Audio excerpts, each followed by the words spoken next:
அத்தியாயம் 1. அந்த மலைப்பாதையில் கார் ஓட்டுவது அவ்வளவு எளிமையாக இருக்கவில்லை. பாம்பு போல் நெளியும் சாலைகள், போக போக குறுகலாகும் வழிகள், சில இடங்களில் தடுப்பு கூட இல்லை. ஆனால் சாலையில் கொட்டு கிடந்த பூக்கள் ரம்யமாய் இருக்க, காரில் இருந்த மதுமிதா அதைவிட ரம்யமாக இருந்தாள்.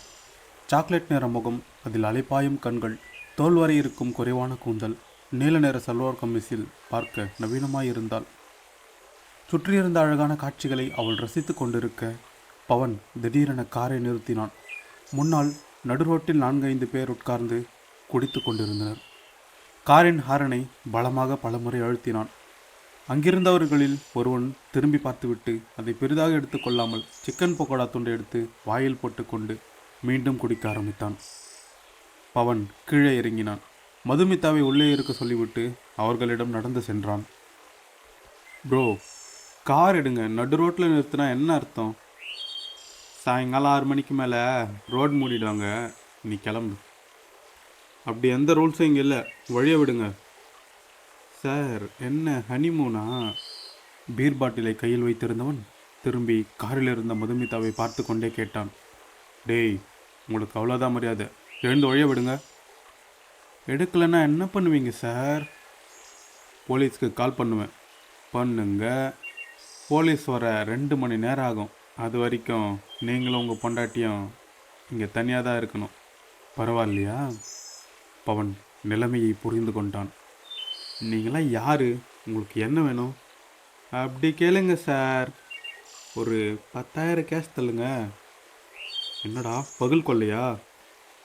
கொள்ளெல்லாம் இல்லை, இந்த மலைக்கு நாங்கள் தான் காவல், அதுக்கான சார்ஜ் தான் சார் இது. பவன் பெரிய மூச்சை உள்ளிழுத்து, கொடுத்து தொலைகிறேன், மொபைல் நம்பரை சொல்லுங்கள். நாங்கள் மொபைலெல்லாம் ஃபீஸ் வாங்குறது இல்லை, ஒன்லி கேஷ். என்கிட்ட அவ்வளோ கேஷ் இல்லை. அப்போது உன் பொண்டாட்டி காதில் இருக்கிறத கழட்டி கொடு. பவன் பல்லை கடித்தான். மரியாதையாக சொன்னால் கேட்க மாட்டீங்க?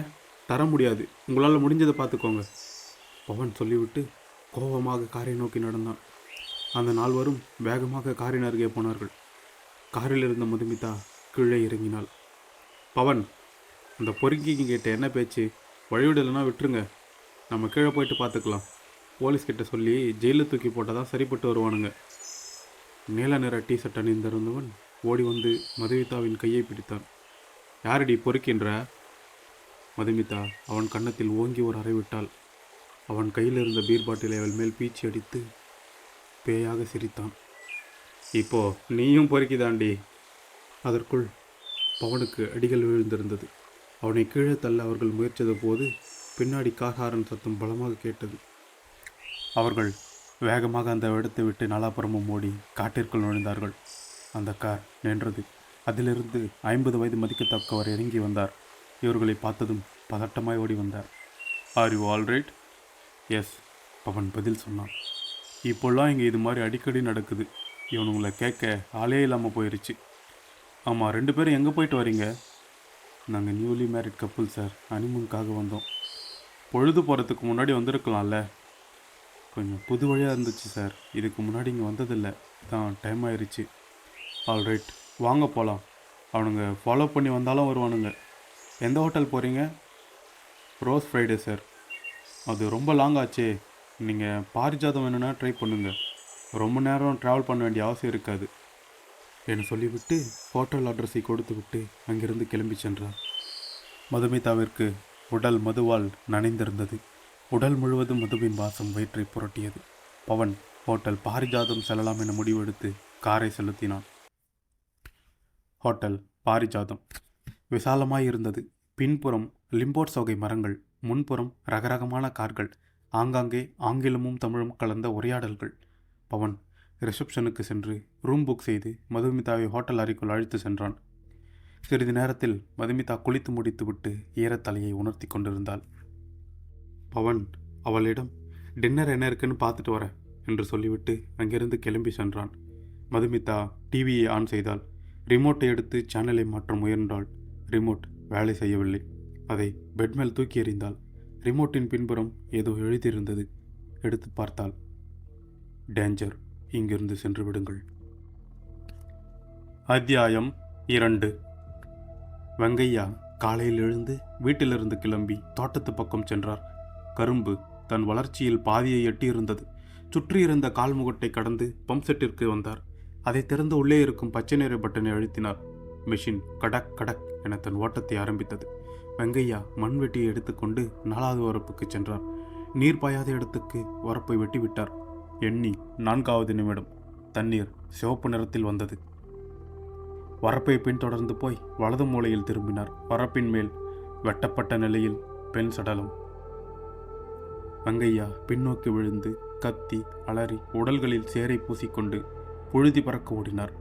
ஊருக்குள் சென்று தகவலை தெரிவித்தார். ஊர் முழுக்க தகவல் மின்னல் வேகத்தில் பரவியது. காவல்துறையும் சிறிது நேரத்திலே அங்கு கூடியது. பேருந்து வசதி இல்லாத பரன்வெளி கிராமம். ஊரை சுற்றி பசுமையான தோட்டங்கள்.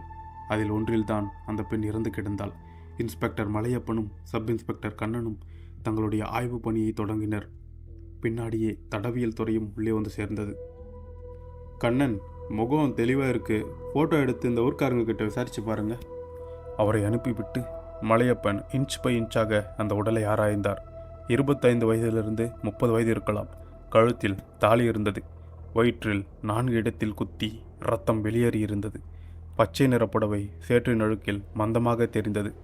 ஈக்கல் முச்ச தொடங்கியிருந்த அந்த உடலை ஃபோட்டோ எடுத்து கொண்டிருந்த ஃபோட்டோகிராஃபர், சார் ரேப் கேஸாக இருக்குமோ? ரேப்லாம் இல்லை Guna, clean sorry clean face. அப்போது வேறு என்னவா சார் இருக்கும்? ஃபாரன்சிக் டீம் சொன்னதான் தெளிவாக தெரியும். எனக்கு என்னமோ ஏதோ வெறியில் கொலை நடந்த மாதிரி தெரியுது. ரொம்ப ஆழமான கத்தி குத்து. சப் இன்ஸ்பெக்டர் கண்ணன் ஃபோனில் பேசியபடியே திரும்பி வந்தார். சார், பொண்ணு இந்த ஊர் இல்லையா? இந்த ஊர் இல்லைன்னா வெளியே எங்கேயா தான் இருக்கணும். ஒரு விஷயம் தெரிஞ்சிட்டா இந்த கேஸை ஈஸியாக சால்வ் பண்ணிடலாம். என்ன விஷயம் சார்? ஃபோட்டோகிராஃபர் கேட்டார். இந்த பொண்ணு தானாக இங்கே வந்ததா, இல்லைன்னா யாராவது கட்டாயப்படுத்தி கூட்டிகிட்டு வந்தாங்களா? அது எப்படி சார் கண்டுபிடிக்கிறது? அதுக்கு முன்னாடி நம்ம 3 விஷயம் கண்டுபிடிக்கணும். முதல்ல, அந்த பொண்ணு ஏன் இங்கே வந்தா? 2வது, யார் கூட வந்தா? 3வது, எதில் வந்தா? இதில் ஒரு கேள்விக்கு ஆன்சர் கிடைச்சா கூட போதும்.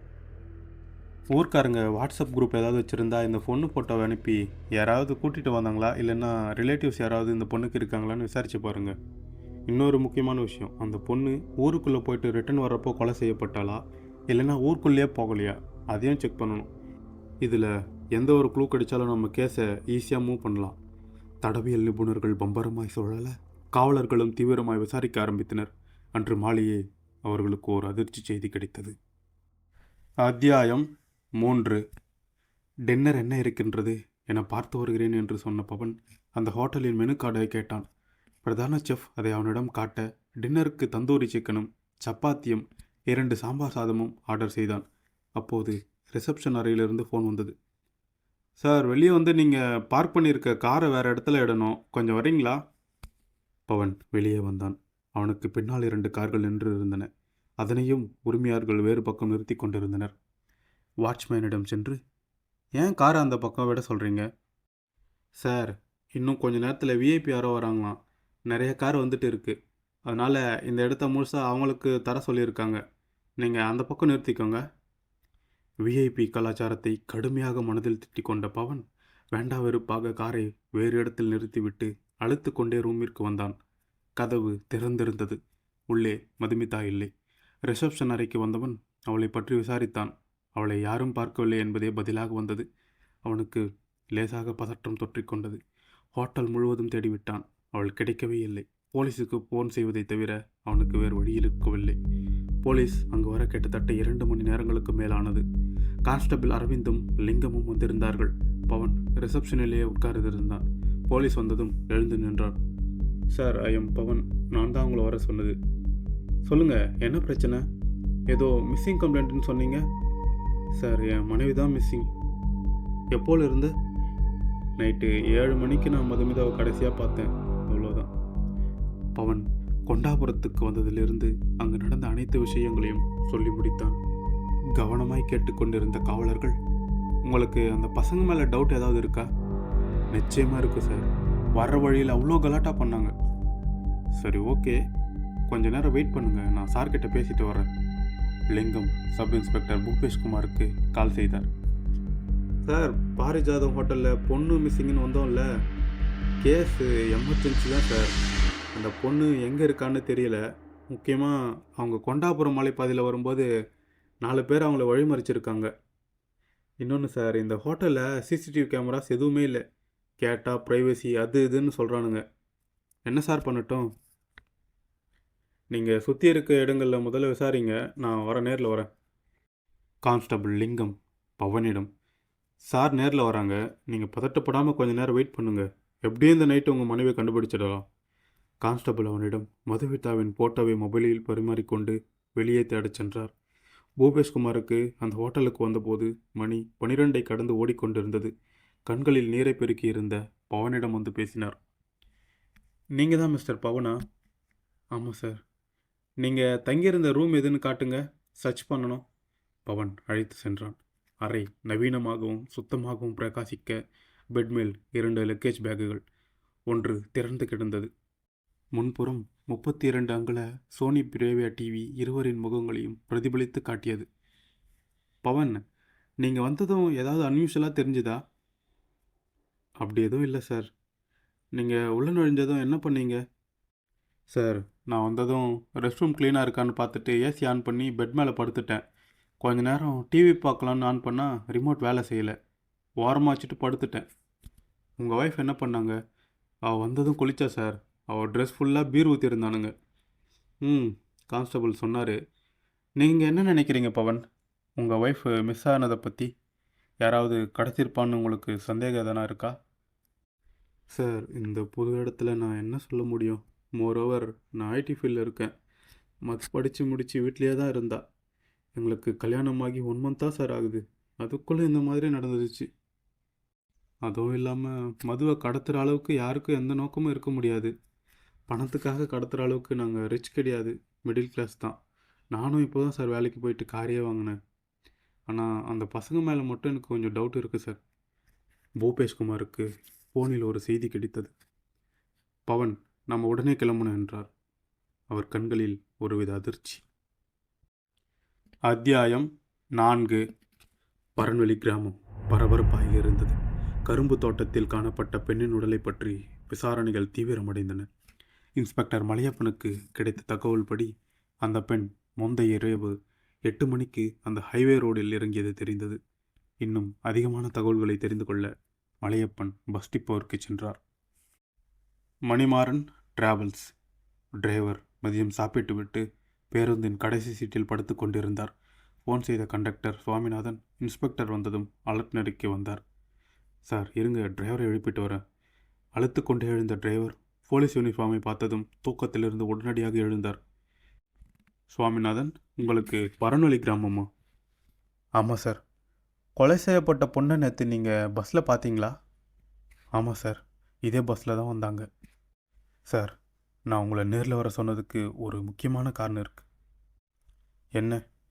இந்தாங்க சார், இந்த ஃபோட்டோவை பிடிங்க. பாக்கெட்டில் பத்திரமாக பாலித்தீன் கவரில் மடித்து வைத்திருந்த ஒரு பாஸ்போர்ட் சைஸ் ஃபோட்டோவை எடுத்து கொடுத்தார். சார், இந்த ஃபோட்டோ நேற்று கொலை செய்யப்பட்ட பொண்ணோட சீட்டில் இருந்துச்சு. மலையப்பன் அந்த ஃபோட்டோவை உன்னிப்பாக பார்த்தார்.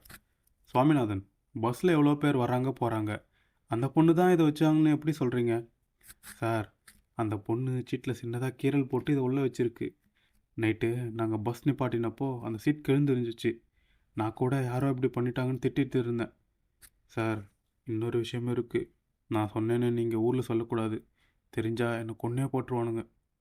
சொல்லுங்கள். யாருக்கும் சொல்ல மாட்டேன். சார், இந்த பொண்ணு எங்கள் ஊர் தான். என்னது, உங்கள் ஊரா? ஆமாம் சார். அதை விட ரொம்ப முக்கியமாக, அந்த பொண்ணு இப்போ உயிரோடு இல்லை சார். அந்த பொண்ணு ஃபோட்டோவை ஏன் இந்த பொண்ணு எடுத்துகிட்டு வந்துச்சுன்னு தெரியல. இதுக்கு மேலே நீங்கள் ஊரில் போயிட்டு பார்த்துக்கோங்க சார். மலையப்பன் அதிர்ந்து போய் மேலும் சில குறிப்பிட்ட கேள்விகளுக்கான விடைகளை தெரிந்து கொண்டு போலீஸ் ஸ்டேஷன் சென்றார். சில முக்கியமான தடயங்களை எடுத்துக்கொண்டு மீண்டும் அந்த கிராமத்திற்கு புறப்பட்டார். பரன்வெளி கிராமத்தில் அந்த ஃபோட்டோவை காட்டி ஒரு பெட்டிக்கடையில் விசாரித்த போது அதில் இருந்த நடுத்தர பெண் ஒருத்தி அதை பற்றி பேசவே தயங்கினாள். இன்ஸ்பெக்டர் குரல் சற்று கடுமையான போது அவள் பின்வரும் கதையை சொல்ல துவங்கினாள். சார், அந்த பொண்ணு பேர் திவ்யலட்சுமி. இதே ஊர் தான். ஆனால் கிருஷ்ணகிரி ஹாஸ்டலில் படிச்சுட்டு இருந்துச்சு. அப்போது அவளை யாரோ அந்தரங்கமாக வீடியோ எடுத்துகிட்டு வெளியே விட்டுட்டாங்க சார். இது ஊர் முழுக்க தெரிஞ்சிடுச்சு. அவங்க வீட்டில் அந்த பொண்ணை என்ன கேட்டாங்களோ ஏது கேட்டாங்களோ தெரியல. திடீர்னு தற்கொலை பண்ணிக்கிச்சு.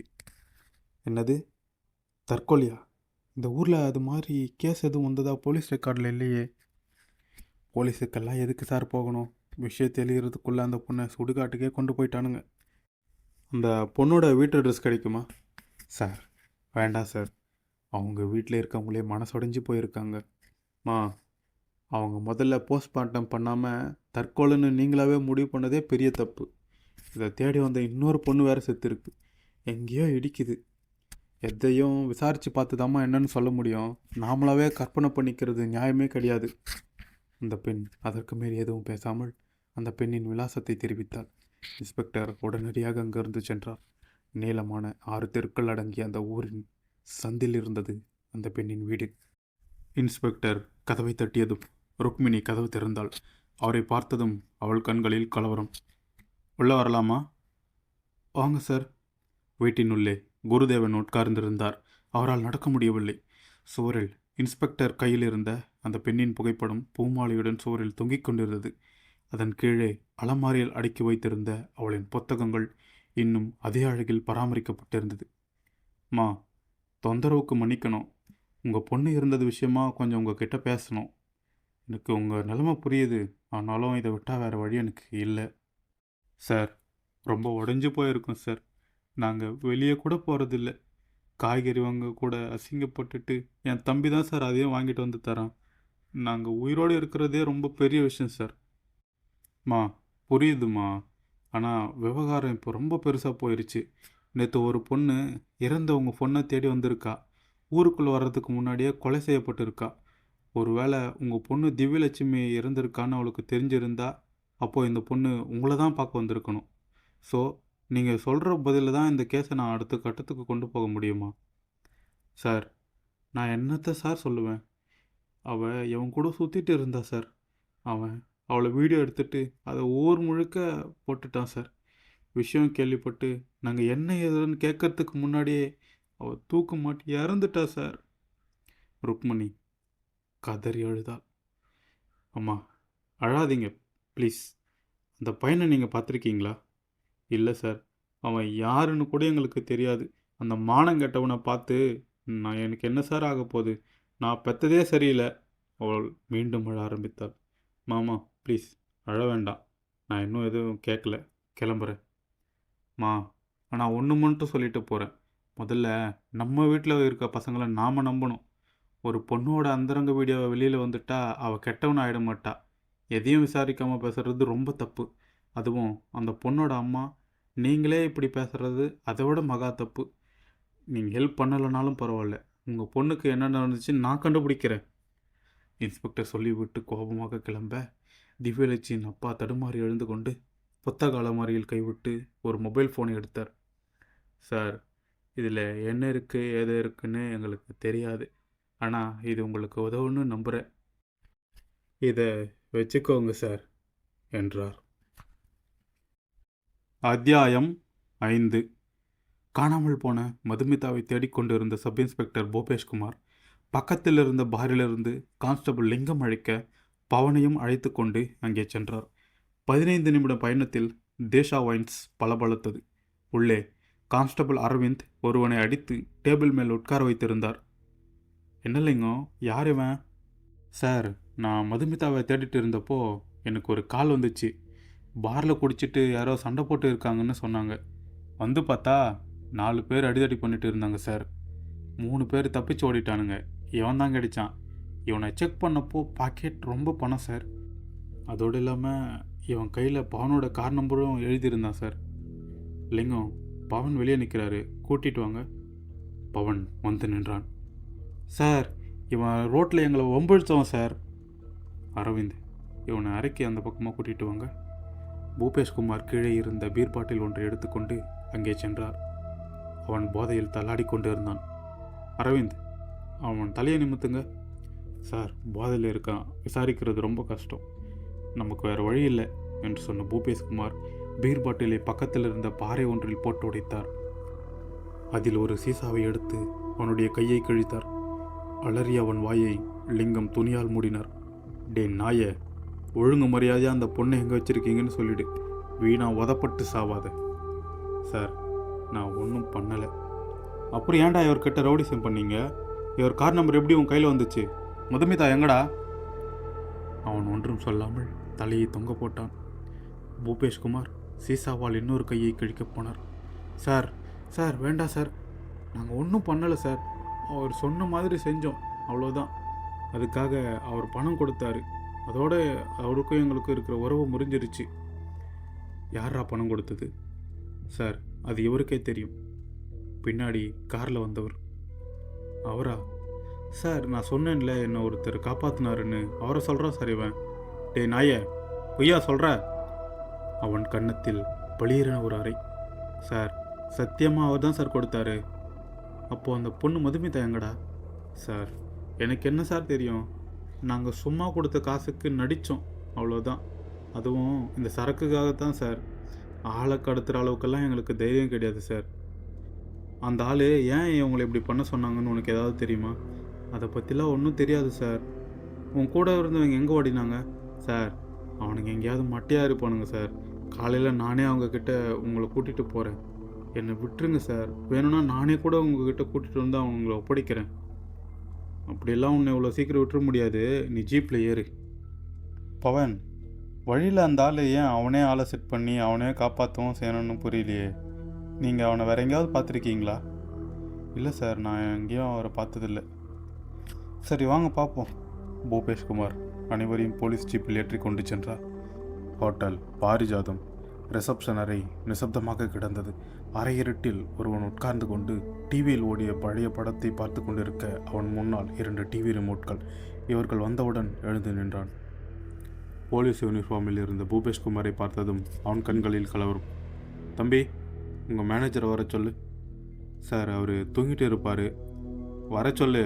இங்கே ஒரு பொண்ணு மிஸ் ஆகியிருக்கு. இந்த ஹோட்டலில் என்ன ஒன்றுமே நடக்காத மாதிரி இருக்கீங்க எல்லாரும்? அந்த டிவியில் ஒலித்த சத்தம் அவருக்கு இடைஞ்சலாக இருக்க ரிமோட்டை எடுத்து ஆஃப் செய்ய முயன்றார். டிவி ஆஃப் ஆக மறுத்தது. ரிமோட் வேலை செய்யவில்லை. கைகளால் 2 தட்டு தட்டி பார்த்தார். அப்போதும் வேலை செய்யவில்லை. ஏன் பேட்டரி இல்லையா என சொல்லிக்கொண்டே ரிமோட்டை திருப்பி பார்த்தார். டேஞ்சர், இங்கிருந்து போய்விடுங்கள் என்ற எழுத்து அவர் கண்களில் பட்டது. அத்தியாயம் 6. இன்ஸ்பெக்டர் மலையப்பன் போலீஸ் ஸ்டேஷனில் இருந்தார். கண்ணன் அவருக்கு உதவியாக முன்புறம் ஒரு பையனை பிடித்து நிப்பாட்டியிருந்தார். உன் பேர் என்ன? கிஷோர் சார். உனக்கும் திவ்யலட்சுமிக்கும் என்ன பிரச்சனை? அவனுடைய முகம் ஆடிப்போனது. சார், எந்த பிரச்சனையும் இல்லை சார். அப்புறம் ஏன் அந்த பொண்ணோட அந்தரங்க வீடியோவை எடுத்து வெளியே விட்ட? சார், அதை நான் பண்ணலை சார். என்னோட லவ் உண்மையானது சார். நானும் அவளும் உண்மையாக லவ் பண்ணோம் சார். அப்புறம் ஏன் அந்த பொண்ணை தனியாக கூட்டிகிட்டு போய் வீடியோ எடுத்த? சார், சத்தியமாக நான் அதை பண்ணலை சார். லவ் பண்ணோமே தவிர அந்த அளவுக்குலாம் நாங்கள் போனதே இல்லை சார். தம்பி, சின்ன பையனாக இருக்க. போலீஸ் அடியை தாங்குற அளவுக்கு உங்கள் உடம்புல தெம்பு இருக்காது. உண்மையை சொல்லிவிடு. சார், நம்புங்க சார், நான் அந்த வீடியோவை எடுக்கலை சார். சரி, நீ எடுக்கலைன்னா யார் எடுத்தது? சார், அந்த வீடியோவை அங்கே தங்கியிருந்த ஹாஸ்டலில் யாரோ எடுத்திருக்காங்க சார். என்ன வளர்ற? சார், வளரலாம் இல்லை சார், உண்மையை தான் சொல்கிறேன். அந்த ஹாஸ்டல் பாத்ரூமில் யாரோ கேமரா வச்சு பொண்ணுங்களை வீடியோ எடுக்கிறாங்க. அப்படின்னா போலீஸ்கிட்ட அப்போவே சொல்ல வேண்டியது தானே? சார், என்கிட்ட யார் சார் கேட்டாங்க? நான் தான் பண்ணேன்னு என் பேரை சொல்லி காலேஜில் டிசி கொடுக்க வச்சுட்டாங்க. இதில் எனக்கு நிறைய கொலை மிரட்டல் வேறு. உயிருக்கு பயந்து எங்கள் தாத்தா ஊரில் இருக்கேன் சார் நான். இவரை வேணும்னா கேளுங்க, என்னை அங்கேருந்து தான் கூட்டிகிட்டு வராரு. ஆமாம் சார், ஏதோ ரிமோட் வில்லேஜ் தான். இவனும் கூப்பிட்டோன்னே எங்ககிட்ட வந்துட்டான் சார். எந்த பிரச்சனையும் பண்ணல. சரி தம்பி, அந்த வீடியோவை ஹாஸ்டலில் தான் எடுத்தாங்கன்னு உனக்கு எப்படி தெரியும்? சார், திவ்யலட்சுமியோட ஃப்ரெண்டு கீர்த்தனா இருக்காங்க, அவங்க தான் சொன்னாங்க. அவங்களாவது கம்ப்ளைண்ட் பண்ணியிருக்கலாம்ல? சார், இங்கே ஏதோ தப்பாக நடக்குது சார். எனக்கு தெரிஞ்சு அந்த ஹாஸ்டல் ஸ்டூடெண்ட்டோட எல்லா வீடியோவும் யார்கிட்டோ இருக்குது. அதை வச்சு அவங்கள பிளாக்மெயில் பண்ணிட்டு இருக்கான் சார் யாரோ ஒருத்தன்.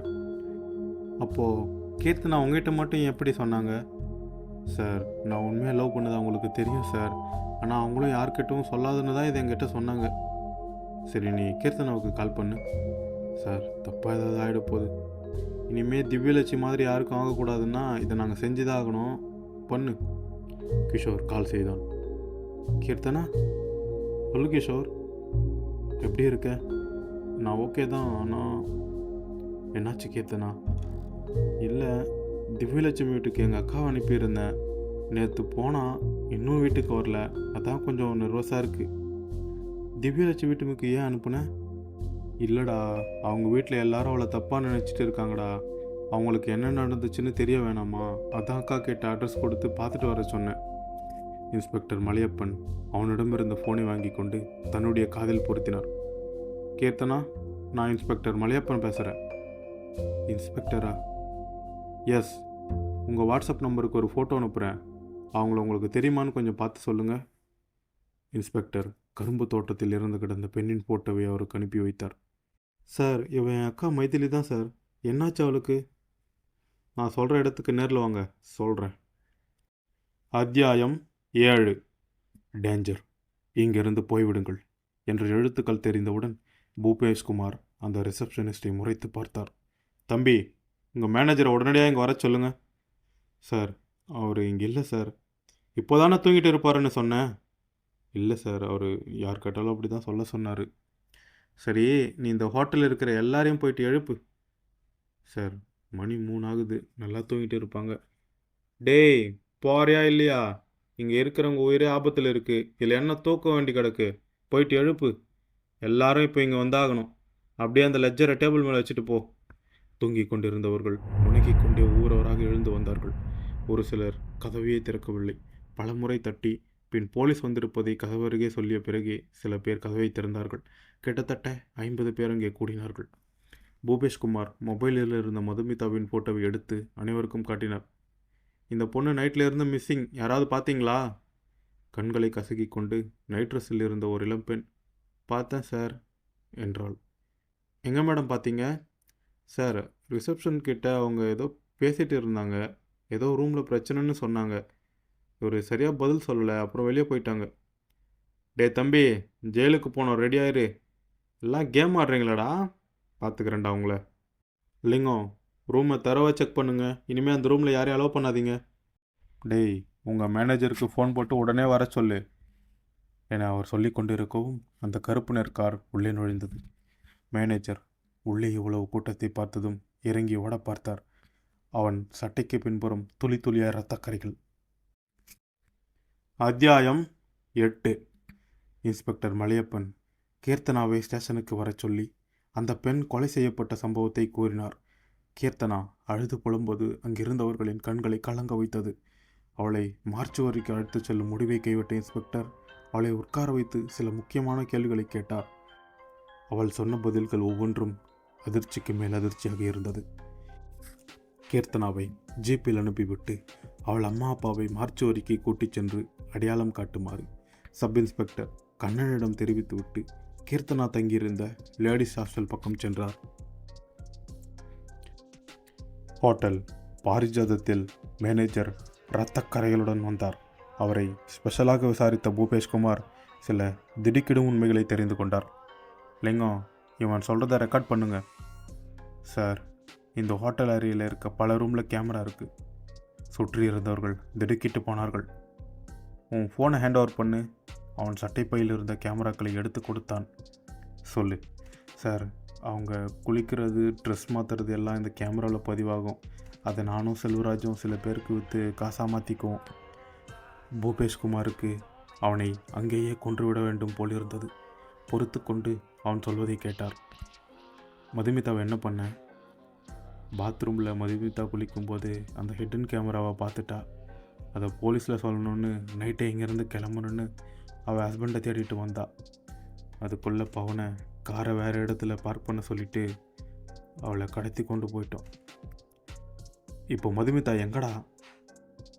முடிஞ்ச அளவுக்கு பேரம் பேசினேன், அவள் ஒத்து வரல. அதனால் கொன்னுட்டேன். பூபேஷ்குமார் அவன் நெஞ்சு பகுதியில் பூட்ஸ் காலால் எட்டி உதைத்தார். லிங்கம் அவனை எழுப்பி உட்கார வைத்தார். பவன் கண்களில் தாரை தாரையாக கண்ணீர். இப்போது மதுவோட பாடி எங்கே இருக்கு? அவன் பதில் சொல்லாமல் பேந்த விழித்தான். பூபேஷ்குமார் மீண்டும் ஒரு அறை விட்டார். அவனுக்கு கொஞ்ச நேரம் காது கேட்கவில்லை. சார், அந்த செல்வராஜ் யாருன்னு கேளுங்க. லிங்கம் பூபேஷுக்கு நினைவூட்டினார். செல்வராஜ் ஒரு ஃபேமஸ் ஃபிசியோதெரப்பி டாக்டர். டாக்டரா? எந்த ஹாஸ்பிட்டல்? ஹாஸ்பிட்டலாக இல்லை சார், ஒரு clinic.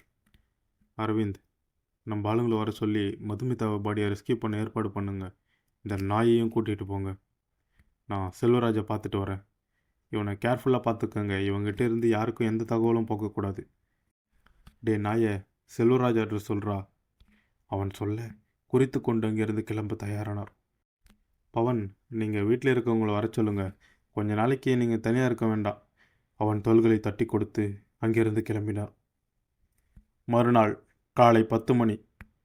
Krishnagiri, doctor Selvaraj physiotherapy clinic. அந்த கிளினிக்கில் 2 மருத்துவர்கள் இருந்தார்கள்.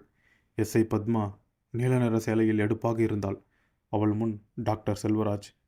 சார், இடுப்பு 10 நாளாக வலிக்குது. கீழே உட்காந்து எழுந்துக்க முடியல. அப்படியா? செக் பண்ணி பார்த்துடலாம், உள்ள வாங்க. அறையின் மறைவுக்கு கூட்டிச் சென்றவன் ஓரிடத்தில் பத்மாவை படுக்க வைத்து, சாரியை கொஞ்சம் லூஸ் பண்ணுங்க என்றான். பத்மா மறைத்து வைத்திருந்த துப்பாக்கியை அவன் நெற்றி பொட்டில் வைத்தாள். கேமராவை எங்கே வச்சிருக்குன்னு ஒழுங்காக சொல்லிடுறா. என்ன கேமரா? நீங்கள் யார்? போலீஸ். இங்கே எந்த கேமராவும் இல்லை மேடம், இது கிளினிக். இப்படிலாம் கேட்டால் சொல்ல மாட்டேல்ல. வெளியே போலீஸ் நிற்கிறாங்க. அதை விட முக்கியமாக உன் மேனேஜர் ரங்கனும் நிற்கிறான். வேணும்னா வெளியே போயிட்டு பாரு.